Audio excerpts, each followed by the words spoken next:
And text 33 says, a single object is appreciated differently by different senses due to having different qualities. Similarly, Supreme Personality Godhead is one, but according to different scriptural injunctions, he appears to be different.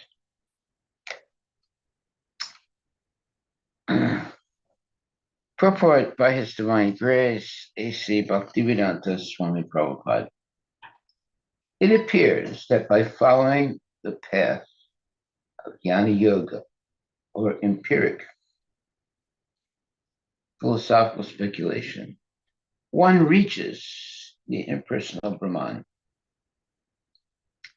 whereas by executing devotional service in Krishna consciousness, one enriches his faith and devotion to the personality of Godhead. But it is stated here that both Bhakti Yoga and Jnana Yoga are meant for reaching the same destination, the personality of Godhead. By the process of Jnana Yoga, the same personality of Godhead appears to be impersonal. As the same object appears to be different when perceived by different senses, the same Supreme Lord appears to be impersonal by mental speculation. A hill appears cloudy from a distance, and one who does not know may speculate that the hill is a cloud. Actually, it is not a cloud. It is a big hill.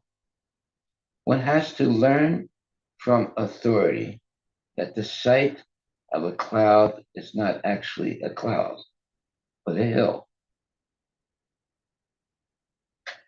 If one makes a little more progress, then instead of a cloud, he sees the hill, and sometimes green.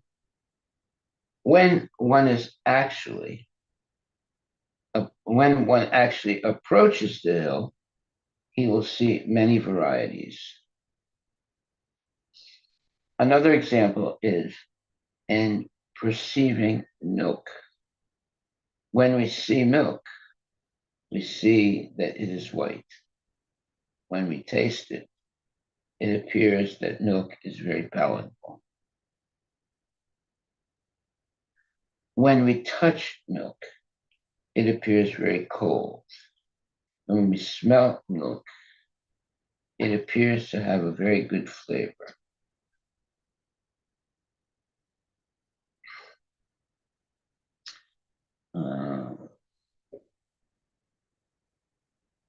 And when we hear, we understand that it is called milk.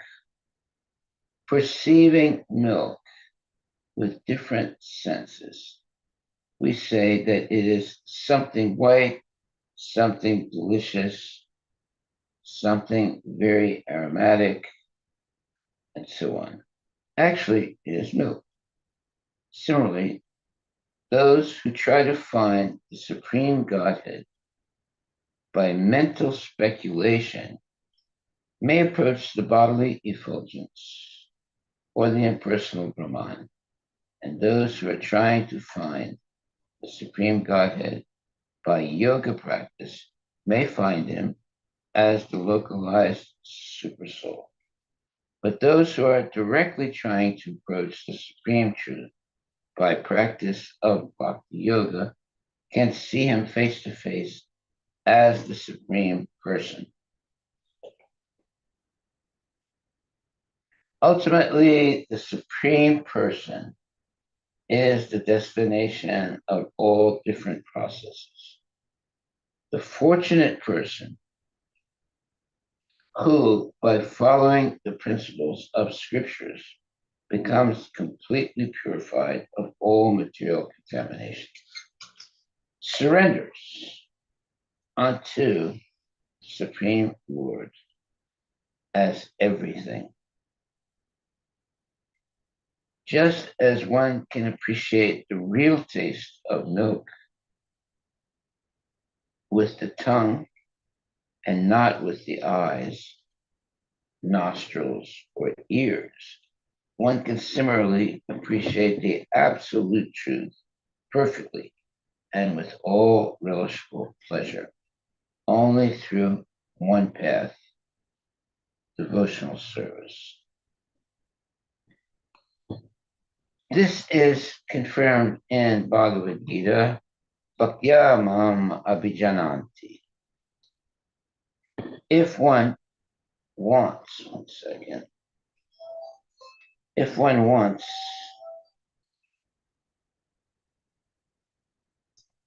to understand the absolute truth and perfection, he must take to devotional service.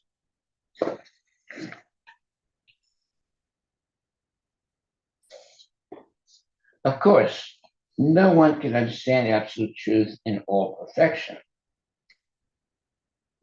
That is not possible. For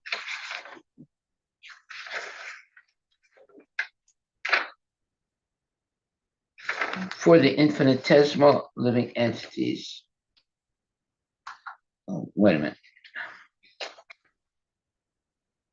That is not possible for the infinitesimal living entities. But the highest point of understanding by the living entity is reached by discharge of devotional service, not otherwise. By following various scriptural paths, one may come to the impersonal effulgence of the Supreme Personality of Godhead. Transcendental pleasure derived from merging with or understanding the impersonal Brahman is very extensive because Brahman is ananta, meaning unlimited. Tad Brahma Niskalam Anantam. Brahmananda is unlimited. But that unlimited pleasure can also be surpassed. That is the nature of transcendence. The unlimited can be surpassed also. And that higher platform is Krishna. When one deals directly with Krishna, the mellow and the humor relished by reciprocation of devotional service is incomparable. Even with the pleasure derived from transcendental Brahman, Prabodhananda Saraswati therefore says that Kaivalya, the Brahman pleasure, is undoubtedly very great and is appreciated by many philosophers. But to a devotee who has understood how to derive pleasure from exchanging devotional service with the Lord, this unlimited Brahman appears to be hellish. Mm-hmm. One should try, therefore, to transcend even Brahman pleasure and pleasure in order to approach the position of dealing with Krishna face to face. As the mind is center of all activities of the senses, Krishna is called the master of the senses, Rishikesha. The process is fixed. The process is to fix the mind on Rishikesha or Krishna, as Maharaj Ambarisha did. Savai Mana Krishna Padara Vrindayo. Bhakti is the basis Bhakti is the basic principle of all processes. Without bhakti, neither Jnana Yoga or Astanga Yoga can be successful. Unless one approaches Krishna, the principles of self-realization have no ultimate destination. Okay, so it's pretty clear. Without approaching Krishna, any process that you engage in for spiritual advancement will be a failure. Okay. Sabai mana Krishna Padara Vindayu. Bhakti is the basic principle of all processes. Without bhakti, neither Jnana Yoga or Astanga Yoga can be successful. And unless one approaches Krishna, the principles of self-realization have no ultimate destination. Well, this eliminates the so-called Mayavadis who sometimes even deny the existence of Krishna.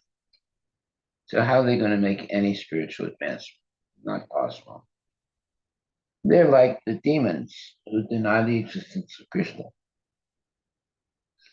So the Mayavadis and the demons are almost on the same level, or they are on the same level, because they deny the personal existence of the Supreme Personality of Godhead. Okay, so now we go to texts 34 and 36.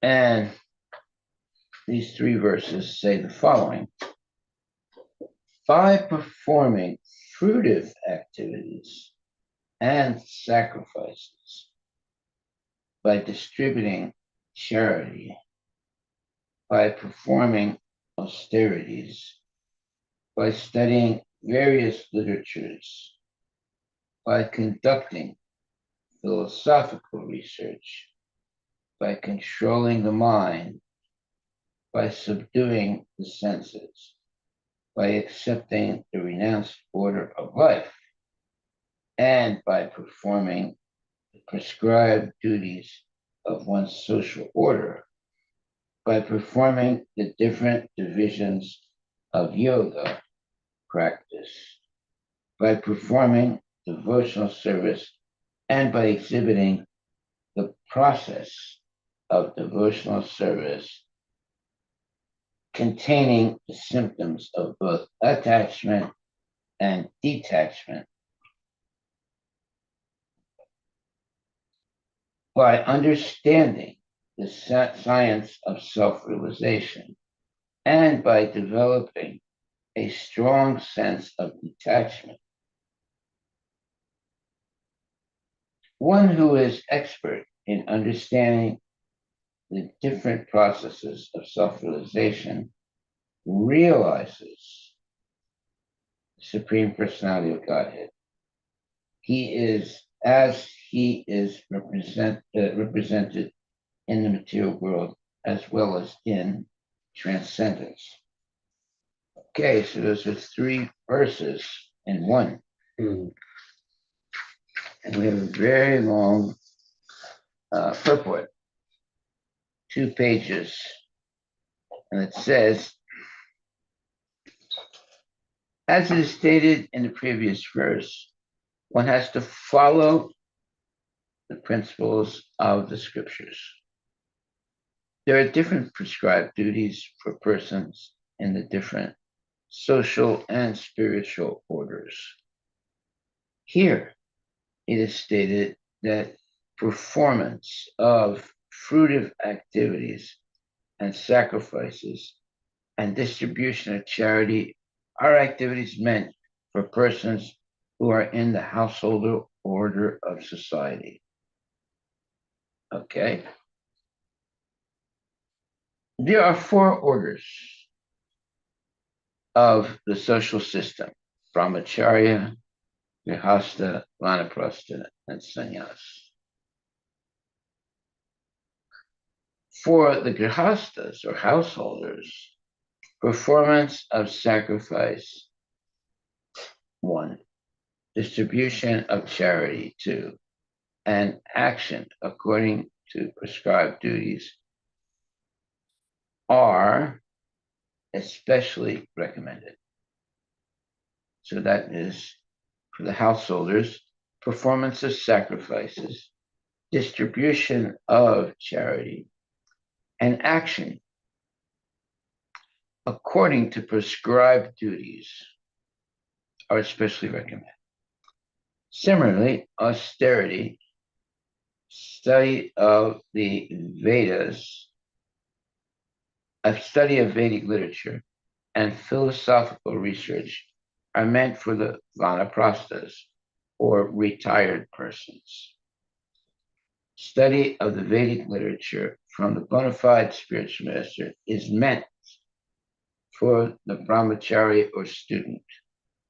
Atmendriya Jaya, control of the mind and taming of the senses, is meant for persons in the renounced order of life. All these different activities are prescribed for different persons so that they may be elevated to the platform of self-realization, and from there to Krishna consciousness. In other words, devotional service.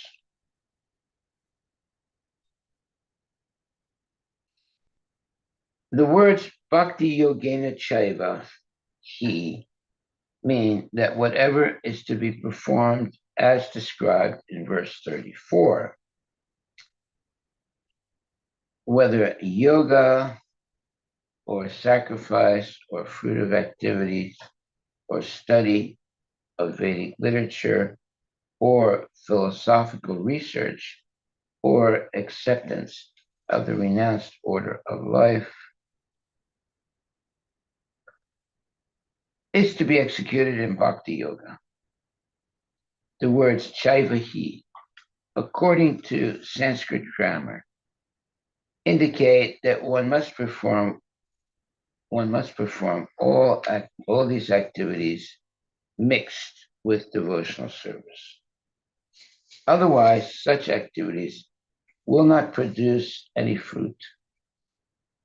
Any prescribed activity must be performed for the sake of the Supreme Personality of Godhead. It is confirmed in the Bhagavad Gita 9:27, Yat Karusi, Yat Asnasi. Whatever you do, whatever you eat, whatever you sacrifice, and whatever austerities you undergo, and whatever charities you give, the result should be given to the Supreme Lord. The word eva is added, indicating that one must execute activities in such a way. Unless one adds devotional service to all activities, he cannot achieve the desired result. But when bhakti yoga is prominent in every activity, then the ultimate goal is sure. One has to approach the Supreme Personality of Godhead, Krishna, as it is stated in Bhagavad Gita. After many, many births, one approaches the Supreme Person, Krishna, and surrenders unto him, knowing that he is everything. Also in Bhagavad Gita, the Lord says, Uktaram Yagyatapasam, Bhagavad Gita 5:29. For anyone who is undergoing rigid austerity, or for anyone performing different kinds of sacrifices, the beneficiary is the Supreme Personality of Godhead. He is the proprietor of all planets, and he is the friend of every living soul. The words Dharman O Baya Chi Nina mean that Bhakti Yoga process contains two systems. Symptoms. I'm sorry, two symptoms, namely attachment for the Supreme Lord and detachment from all material affinities. There are two symptoms of advancement in the process of devotional service, just as there are two processes taking place while eating. A hungry man feels strength and satisfaction from eating, and at the same time, he gradually becomes detached from eating anymore. Similarly, with the execution of devotional service, real knowledge develops and one becomes detached from all material activities. In no other activity but devotional service is there such detachment from matter and attachment for the Supreme. Very profound statement. There are 9 different processes to increase this attachment to the Supreme Lord: hearing, chanting, remembering, worshiping, serving the Lord, making friendship, praying, offering everything, and serving the lotus feet of the Lord. The processes for increasing detachment from material affinities are explained in verse 36. One can achieve elevation to the higher planetary systems like heavenly kingdom by executing one's prescribed duties and by performing sacrifices. When one is transcendental to such desires, because of accepting the renounced order of life, he can understand the Brahman feature of the Supreme. And when one is able to see his real constitutional position, he sees all other processes and becomes situated in a stage of pure devotional service. At that time, he can understand the Supreme Personality of Godhead, Bhagavan. Understanding of the Supreme Person is called Atma Tattva Avabodhana, which means understanding of one's real constitutional position. If one actually understands one's constitutional position as an eternal servitor of the Supreme Lord, he becomes detached from the service of the material world. Everyone engages in some sort of service. If one does not know one's constitutional position, one engages in the service of his personal gross body, or his family, society, or country. But as soon as one is able to see his constitutional position, the word swadrik means one who is able to see. He becomes detached from such material service and engages himself in devotional service. As long as one is in the modes of material nature and is performing the duties prescribed in the scriptures, he can be elevated to a higher planetary systems, where the predominating deities are material representations of the Supreme Personality of Godhead. Like the sun god, the moon god, and the air god, Brahma and Lord Shiva, all the different demigods are material representations of the Supreme Lord. By material activities, one can approach only such demigods as stated in Bhagavad Gita 9:25, Yanti Deva Vrita Devan. Those who are attached to the demigods and who perform prescribed duties can approach the abodes of the demigods. In this way, one can go to the planet of the Pitas, or forefathers. Similarly, one who fully understands the real position of his life, adopts devotional service, and realizes the supreme personality of Godhead, which is the real purpose of life. So that means that there are different, let's say, platforms that one can achieve. But the ultimate platform is adopted by devotional service, and one realizes the supreme personality of Godhead. This is what Prabhupada taught us, and this is what is highly recommended here in Canto 3, Chapter 32, Text 36. So we should not waste our time trying to achieve mundane, mundane goals. We should go directly to the highest goal, and that is Krishna consciousness, which contains all other goals also. So simply by performing Krishna conscious activities, we satisfy everyone.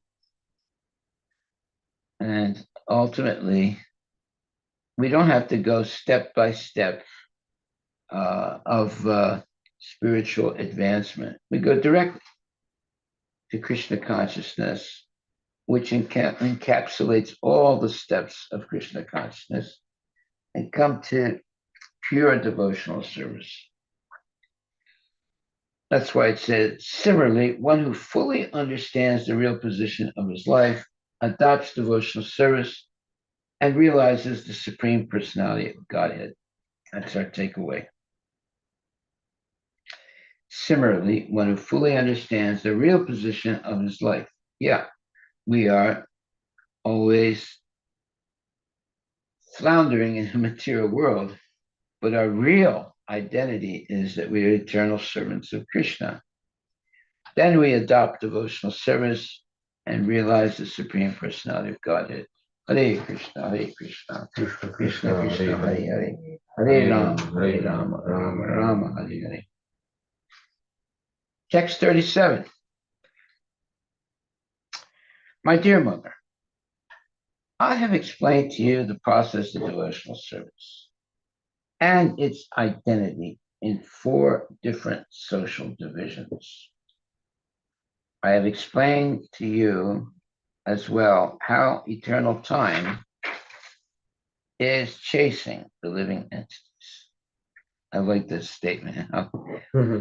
Eternal time is chasing the living entities, although it is imperceptible to them. Wow. Amazing statement.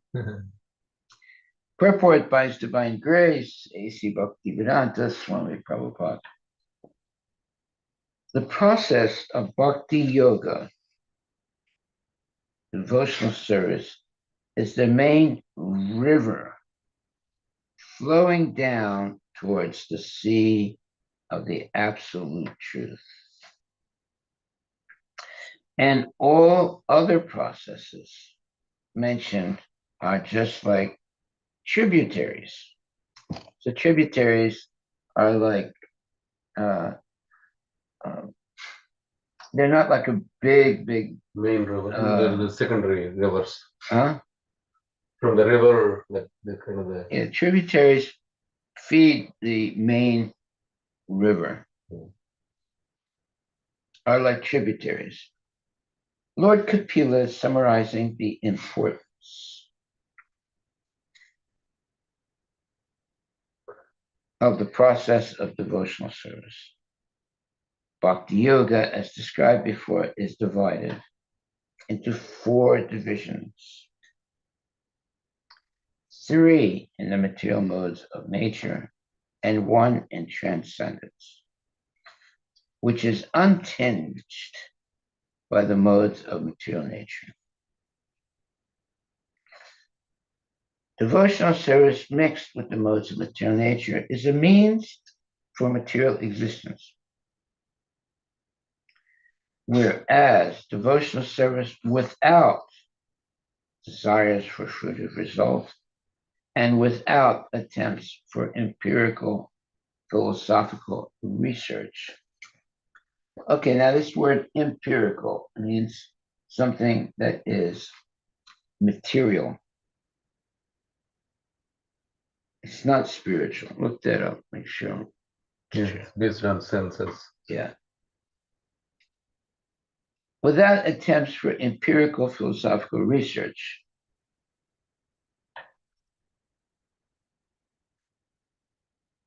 Is pure, transcendental devotional service. Okay, well, that is what Prabhupada was teaching us. Pure, transcendental devotional service. And it is not difficult to achieve if we follow the rules and regulations given to us by the acharyas, like Srila Prabhupada, the most immediate acharya. Text 38. There are varieties of material existence for the living entity according to the work he performs in ignorance or forgetfulness of his real identity. Okay, there are varieties of material existence. Yeah.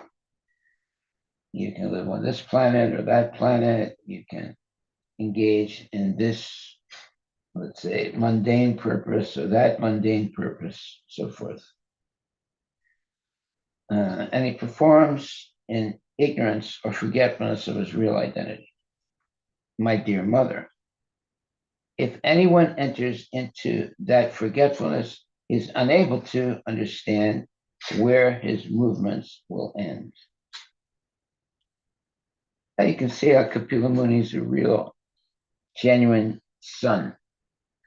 He's instructing his mother in pure devotional service.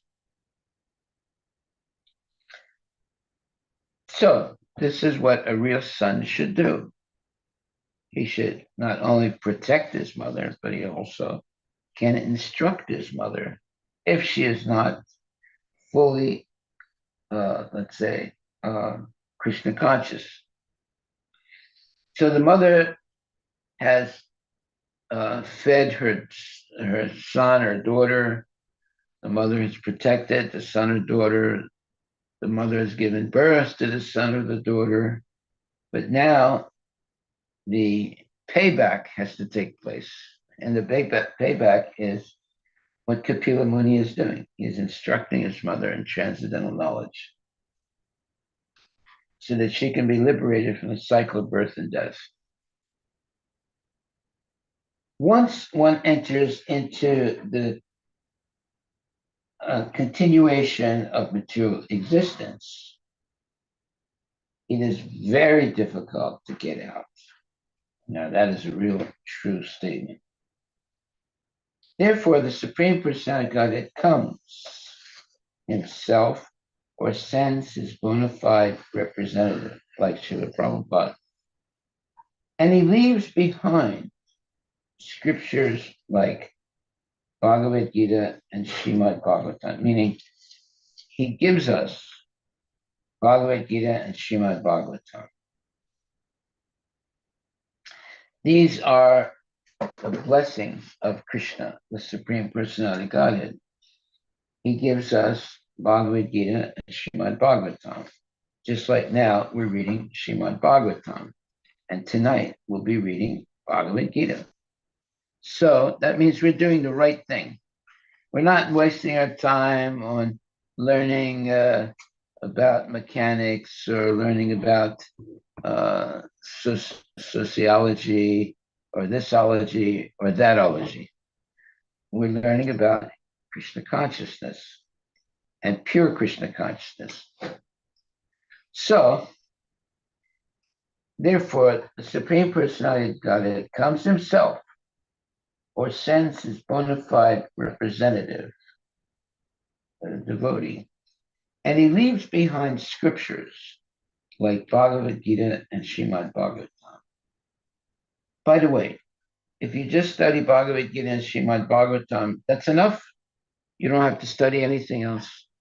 All knowledge is given in Bhagavad Gita and Srimad Bhagavatam. You don't have to read any other books. You go to a library and there's thousands and thousands of books, and you look at this one and that one, and you think, oh, this is interesting, or like that. But actually, it's a waste of time. If you only read Bhagavad Gita and Srimad Bhagavatam, that'll give you all knowledge right there. You don't have to read anything else.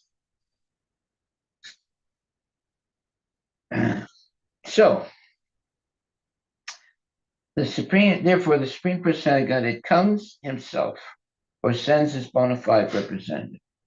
And he leaves behind scriptures like Bhagavad Gita and Srimad Bhagavatam so that the living entities hovering in the darkness of nescience. Hovering means like, they're in the limbo, they're just floating around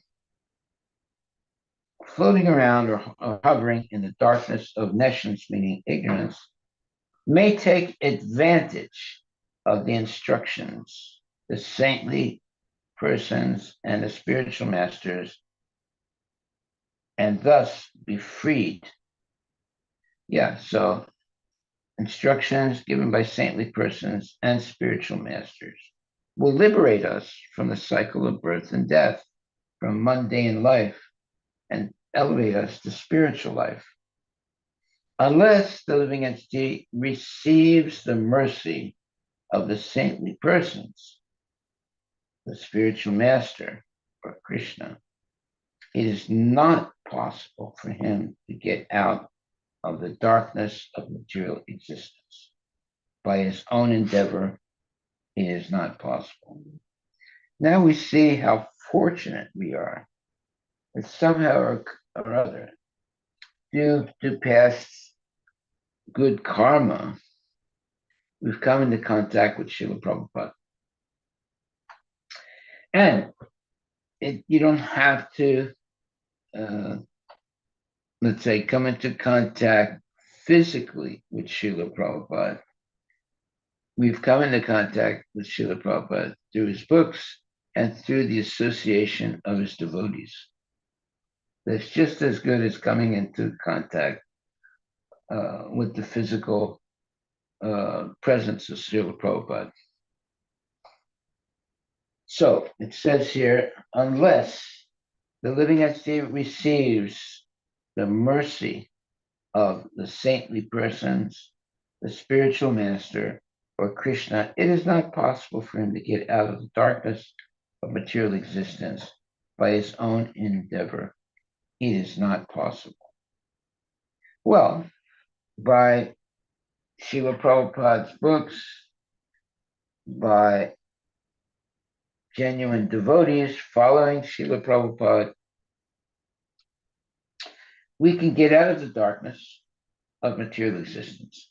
Now, let's say we only read Srila Prabhupada's books.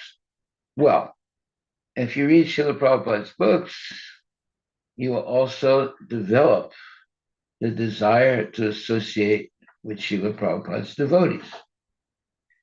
Let's say you only read his books and you don't desire to associate with his devotees. Well, you'll never really understand his books. Why? Because the purpose of Prabhupada's books is to convince a person to associate with genuine devotees and eventually become a genuine devotee. It's not a separatist philosophy. It is a communal philosophy where you associate with other devotees. And that way you're protected and you actually make tangible spiritual advancement because you can be instructed. And if you make mistakes, you can be corrected. That's not possible if you deny yourself the opportunity of associating with devotees. Therefore, association of genuine devotees is highly recommended if one wants to have a sustained spiritual life.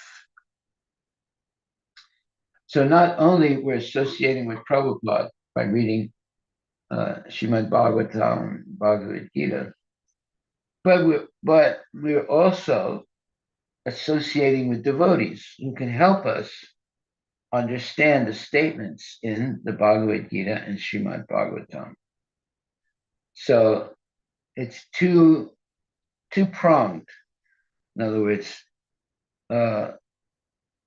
always chanting Hare Krishna and associating with devotees and regularly hearing Bhagavad Gita and Srimad Bhagavatam spoken by devotees.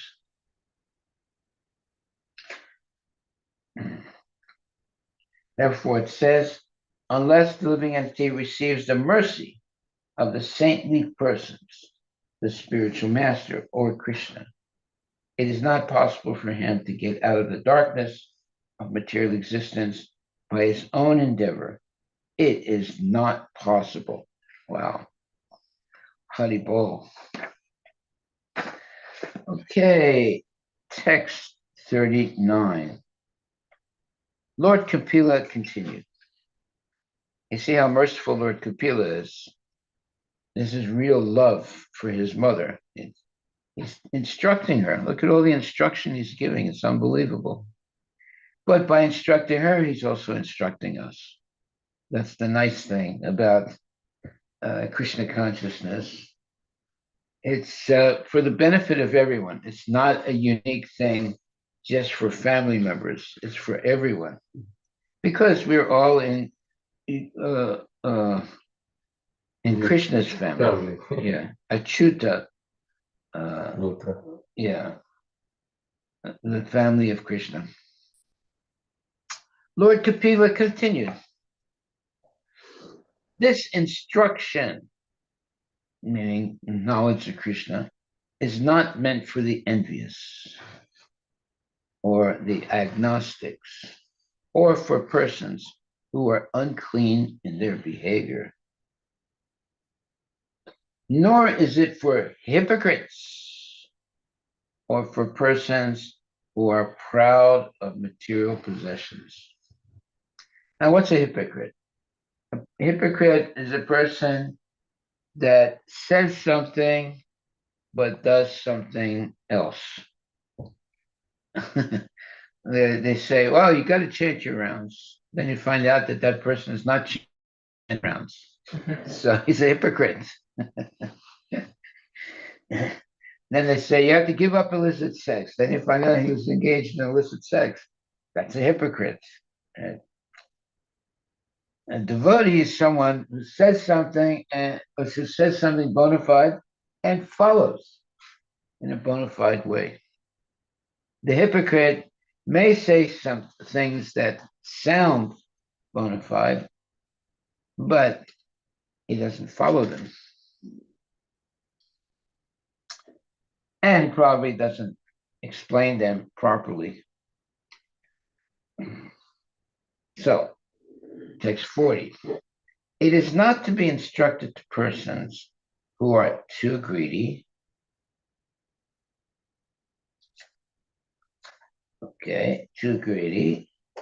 too attached to family life, nor the persons who are non-devotees and who are envious of the devotees and of the personality of Godhead. Yeah, there are a lot of people that are envious of the devotees. We have to avoid their association. Purport. Krishna also says in Bhagavad Gita the same exact point.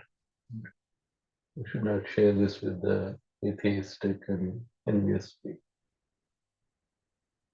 You can understand who is a devotee by who they associate with. So a real devotee only associates with other devotees and avoids the association of non-devotees. That's how you can recognize who is a devotee.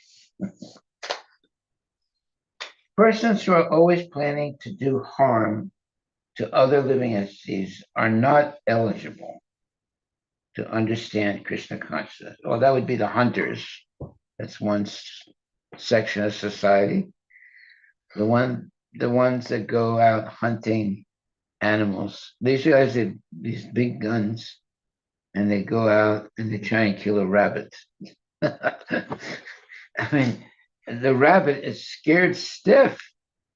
And whenever the rabbit feels that he's in danger, he just stops and closes his eyes, or like an ostrich, puts his head in the ground, you know, hides his head in the ground, hoping that what his danger will go away.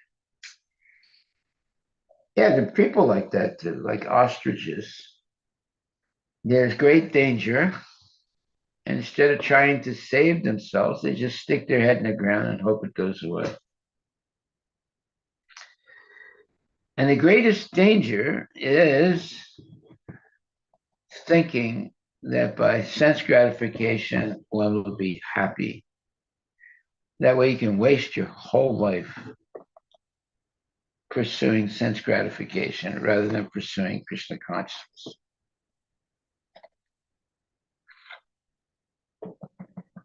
Yeah, one time I was talking to one of my so-called uncles, and he said, okay, now tell me, what's your whole thing about? What is this?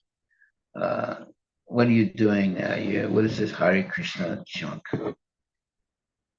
And I said, well, it's basically following two sets of four things. And he looked at me and says, what does that mean? I said, well, one set is things that we should never do. And the other set is things that we should also always do. He said, okay, now tell me what we should never do. I said, we should never have illicit sex, gambling, intoxication, and meat eating. He said, stop right there. I said, wait a minute, I didn't finish. He said, no, just stop right there.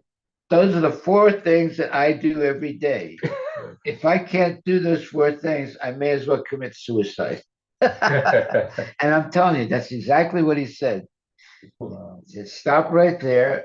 If I can't do those four things, I may as well commit suicide. I tried to explain it to him, but he didn't want to hear anything else, right? Because he said, those are the only things that give me pleasure in life. You tell me, you take that away from me, I may as well commit suicide. Yeah, very sad, very, very sad. Okay, so persons who are always planning to do harm to other living entities are not eligible to understand Krishna consciousness and cannot enter into the realm of transcendental loving service to the Lord. And that is a wonderful statement, and we should take that very seriously. And then it says, also, there are so-called disciples who become submissive to the spiritual master most artificially. Ooh, that's a hard statement. Most artificially. In other words, they become submissive to the spiritual master most artificially, meaning not really, with an ulterior motive. Well, Ulterior motive means a sense gratificatory desire to achieve by becoming Krishna conscious. You might want to get rich. They might become popular or powerful. Uh, those are not the real purposes of becoming Krishna conscious. They also cannot understand what Krishna consciousness or devotional service is. Persons who, due to being initiated by another sect of religious faith, do not find devotional service as the common platform for approaching the Supreme Personality of Godhead. Okay. So now, what's being said here is the exclusive nature of Krishna consciousness. It's not, everything goes. No, very specific. So, persons who, due to being initiated in another sect of religious faith, do not find devotional service as the common platform for approaching the Supreme Personality of Godhead. Also, cannot understand Krishna consciousness. We have experienced that some students come to join us, but because of being biased in some particular type of faith, they leave our camp and become lost in the wilderness. Actually, Krishna consciousness is not a sectarian religious faith. It is a teaching process for understanding the Supreme Lord and our relationship with him. Okay, now here Prabhupada is explaining what Krishna consciousness is. It is a process for understanding the Supreme Lord and our relationship with him. Anyone can join this movement without prejudice. Oh, we don't say, oh, well, you're a black guy. You're just, all black people are like monkeys. They don't know, they can't become Krishna conscious. There are people that think like that, but that's not true. Some of the best devotees are blacks. That's a complete false narrative. Here, Prabhupada says anyone can join the movement without prejudice. Well, prejudice would be, well, yeah, Krishna consciousness is only for white people, not for black people or brown people, right? No. Anyone can join the movement without prejudice. But unfortunately, there are persons who feel differently. Oh, it is better, therefore, not to instruct the science of Krishna consciousness to such persons. Wow, Prabhupada. That's that's a warning to us. We should not instruct the science of Krishna consciousness to such persons. Okay, so we have to be careful who we preach to. Ultimately, we like to preach to everyone, right? But not everyone likes to hear us. So therefore, we shouldn't waste our time trying to preach to people who are not interested in hearing. They might hear a little bit, and then all of a sudden they start talking nonsense. So, Prabhupada says here, generally materialistic persons are after some name, fame, material gain. That's like poetry. Name, fame, material gain. So if someone takes to Krishna consciousness for these reasons, meaning name, fame, and material gain, he will never be able to understand this philosophy. Wow, big statement. Hmm. Such persons take to religious principles as a social decoration. Social decoration. Wow, Prabhupada is amazing. They admit themselves into some cultural institution for sake of name only, especially in this age. Such persons also cannot understand the philosophy of Krishna consciousness. Well, the philosophy of Krishna consciousness is based on complete surrender to the Supreme Personality of Godhead without any material motive. But if someone joins Krishna consciousness and has a material motive, then they are not really bona fide devotees. Even if one is not greedy for material possessions, but is too attached to family life, he also cannot understand Krishna consciousness. Specifically, such persons are not very, okay, yeah, are not very greedy for material possessions, but they are too attached to wife, children, and family improvement. When a person is not contaminated by the above mentioned faults, meaning uh, unnecessary attachment to family, children, and material possessions, and greedy for material possessions. When a person is not contaminated by above mentioned faults, yet at the ultimate issue is not interested in the service of the Supreme Personality of Godhead, excuse me, or if he is a non-devotee, he also cannot understand the philosophy of Krishna consciousness. I like this statement. It's a very real statement that does uh, identify certain types of people that come into contact with Krishna consciousness, however, do not actually surrender. When a person is not contaminated by the above mentioned faults, yet at the ultimate issue is not interested in the service of the Supreme Personality of Godhead, or if he is a non devotee, he also cannot understand the philosophy of Krishna consciousness.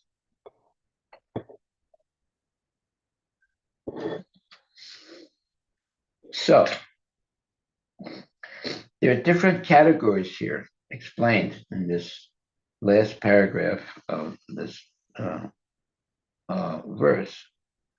It says, generally, materialistic persons are after some name, fame, and material gain. So if someone takes to Krishna consciousness for these reasons, that is to gain name, fame, and material gain, uh, such persons take the religious principles as a social decoration. Whoa, what a statement that is. They admit themselves into some cultural institution for sake of name only, especially in this age. Such persons also cannot understand the philosophy of Krishna consciousness. Even if one is not greedy for material possessions, but is too attached to family life, he also cannot understand Krishna consciousness. Superficially, such persons are not very greedy for material possessions, but they are too attached to wife, children, and family improvement.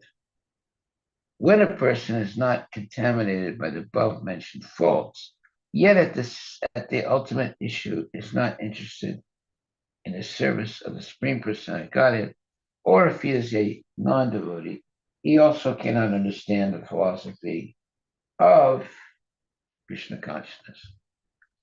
So there are a lot of pitfalls in the path of trying to understand Krishna consciousness. And some of those pitfalls are being explained now in this verse. Canto 3, chapter 32, text 40. So many people come in contact with Krishna consciousness. The whole point of coming in contact with Krishna consciousness is to become purified of name, fame, and material gain, and engage or come to the level of pure devotional service to the Lord without giving up their desire for name, fame, and material gain. One will never be able to understand the philosophy of Krishna consciousness.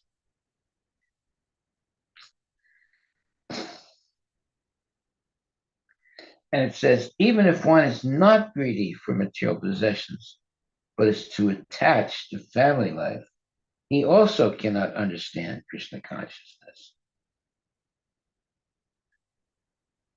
Superficially, such persons are not very greedy for material possessions.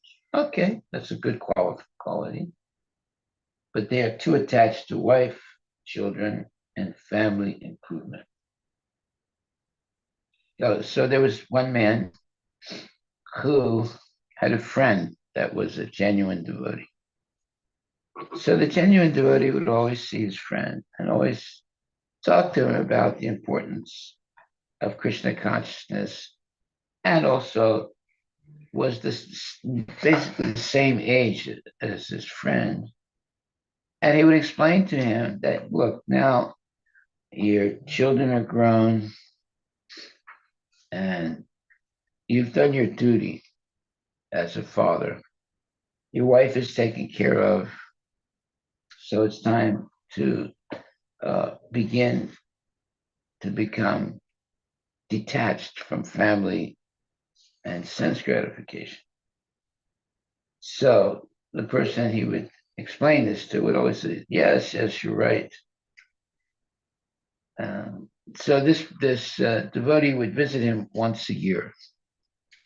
So and he said, and the devotee told him, look, every year I come, I talk to you about the same thing. It's time for you to break your relationship with family and social society and become a devotee.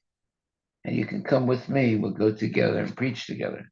Just like Prabhupada, he wrote a letter to Gandhi. He said, now you are so famous. Why don't you join me? And together we will go and preach Krishna consciousness.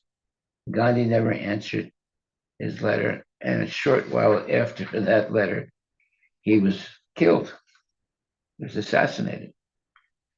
Yeah, actually, Prabhupada, I think if I'm not mistaken, he writes in the letter also that you might get killed also. Yeah. Glorious. Prabhupada was giving him a hint, but he was too puffed up to take the hint. Okay, so are there any questions?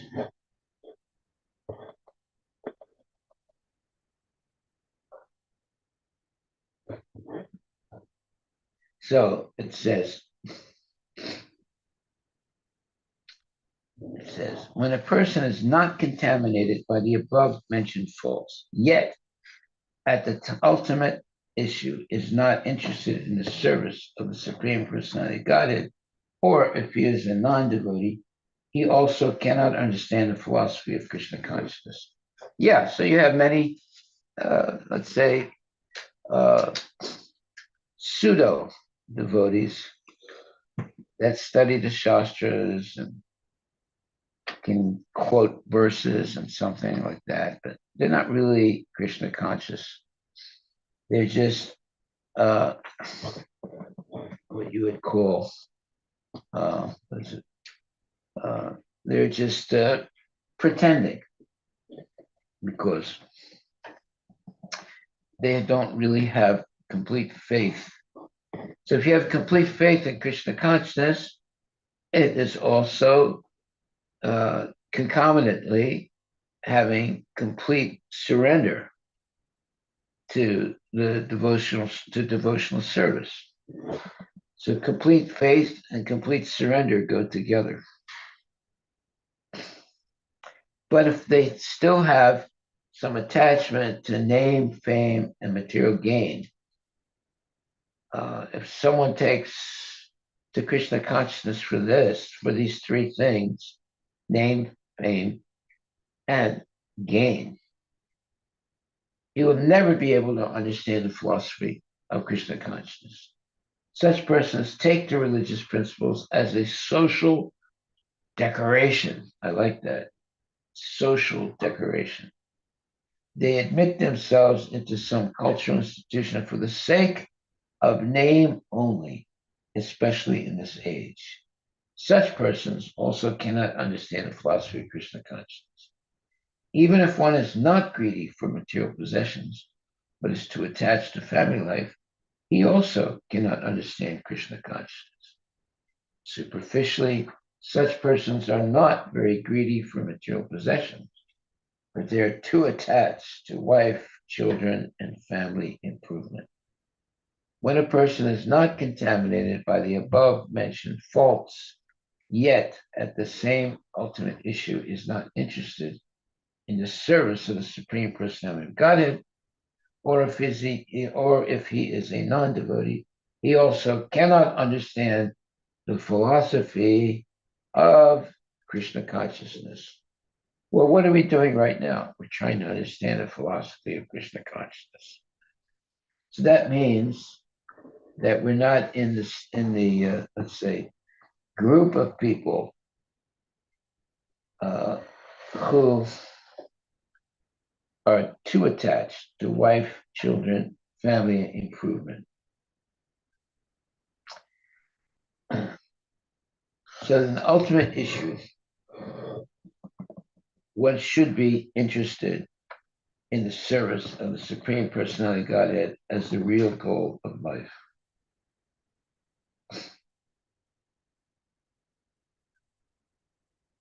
Otherwise, he'll never be able to understand Krishna consciousness. He might be a good person, take care of his family, educate his kids, and do everything that's proper as a good person, but without actually surrendering to Krishna and engaging full time in devotional service, they do not actually become a devotee. They are a what you would call a observer of devotional service, but not a surrenderer to Krishna consciousness. They observe, they associate even with devotees. They watch them, and they might, come to lectures and things like that, but they don't really want to surrender. They want to be independent. And therefore, they just flounder in the material world. And at the moment of death, uh, they don't really think of Krishna. Why? Because they might have a dog, they might have a cat, they might have a 401k, might have this or that they're attached to. And that's what they remember at the moment of death, because they don't have that strong, unique, transcendental attachment to Krishna. They haven't developed that. They've developed some aspects of Krishna consciousness, that's true, but their complete surrender to the Lord has not taken place. So that's what the purpose of Krishna consciousness is. At one point, you have to realize, look, I can't live forever. Now I have to prepare myself for the ultimate, let's say, test of spiritual life. That is the moment of death. And the moment of death can happen at any time. We don't know when we're going to die. So therefore, we should not be materialistic persons who are seeking name, fame, and material gain. If someone takes a Krishna consciousness for these reasons, he will never be able to understand this philosophy. Such persons take the religious principles as a social decoration. They admit themselves into some cultural institution for the sake of name only, especially in this age. Such persons also cannot understand the philosophy of Krishna consciousness. Even if one is not greedy for material possessions, but too attached to family life, he also cannot understand Krishna consciousness. Superficially, such persons are not very greedy for material possession, but they are too attached to wife, children, and family improvement. When a person is not contaminated by the above mentioned faults, yet at the ultimate issue is not interested in the service of the Supreme Personality of Godhead, or if he is a non-devotee, he also cannot understand the philosophy of Krishna consciousness. Okay, so this Canto 3, Chapter 32, text number 40, is doing two major things. One, identifying who is a real devotee and identifying all the pitfalls of a non-devotee. So it's mostly talking about the pitfalls of non-devotees. Okay, any questions? So we have to learn both things, what it means to be a genuine devotee, what it means to be not a devotee. Okay, go ahead. Yeah, these verses are also very useful for preaching, Yeah. How we interact with different people, how much. I mean, also, there's another point. Prabhupada says like the devotees still are willing to take risks and To so they preach. preach Even because though they he's, understand the desire of the Lord. yeah, exactly. But we have to be careful. Yeah. There was this one devotee.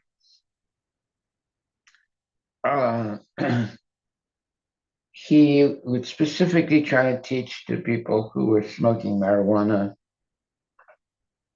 and having illicit sex. So sometimes he would go out for Sankirtan and he wouldn't come back for a day or two. And we would ask him, I said, where were you? He said, oh, I was preaching. But actually, he was having sense gratification with he would go to this place. It was open 24 hours a day for people who were smoking marijuana and having illicit sex. And there was a certain building where the police would not go into, and they would let people go in there and have illicit sex and smoke marijuana, although it was against the law. But it was like a everything goes building. Outside the building, they would arrest people. Inside the building, they wouldn't come inside. Anyone could go in there and engage in all kinds of nonsense. Of course, there was no murder or violence, but there was smoking marijuana and other consciousness changing drugs and having sex and anything goes. The only thing that doesn't go is violence. So it was like a special building where you could go and 24 hours a day you could smoke marijuana, you could have sex, you could be lazy, you could just be a dopehead. And this was in Amsterdam. So there's one devotee. He wanted to preach to these people. So he went one day there, and didn't come back for 2 or 3 days. And when we did come back, we asked him, I said, "Where were you?" And he went to this place where everything goes. And eventually he fell down. Yeah, how much can you go to a place where everyone's engaged in sense gratification? And how are you going to maintain your Krishna consciousness? He didn't even come back to the temple for 3 or 4 days. That means he was associating with these low class people. There was this one building in Amsterdam that everything goes. The police would never, stop what was going on unless there was criminal behavior. But if there was just sense gratification and smoking marijuana or taking LSD or whatever, they ignored that. It's probably still there, that place. Why don't you look that up? Is there a building in Amsterdam where people can smoke marijuana, take LSD, engage in sex, etc., and the police will not stop them or go there unless there's some really violent thing that happens. I forget the name of the place. It's in Amsterdam.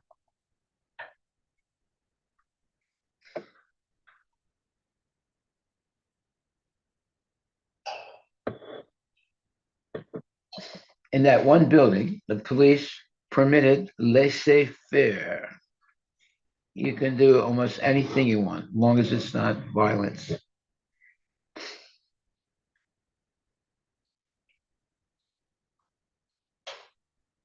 I can't find the exact names, but yeah, everything operates within a legal framework. What?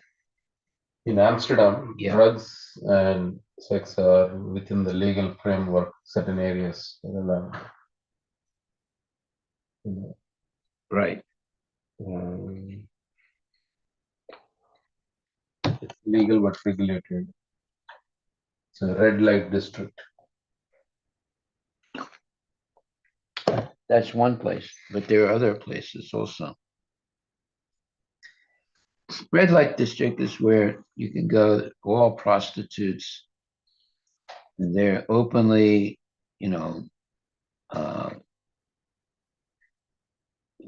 getting customers.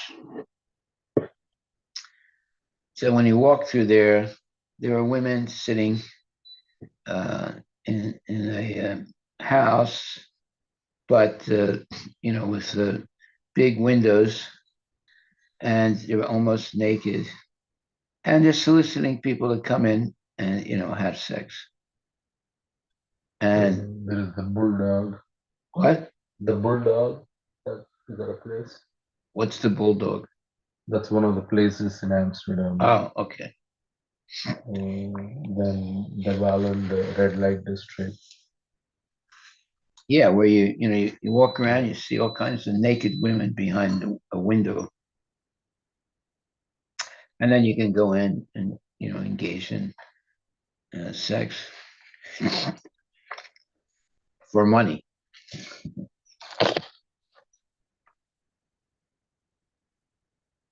So for many years now, they've been wanting to move that whole section of town to outskirts of Amsterdam, but the prostitutes and so forth, they're all been protesting not to be moved because it's it's right in the town or city of Amsterdam, and there's thousands of people there at night, thousands of men walking around,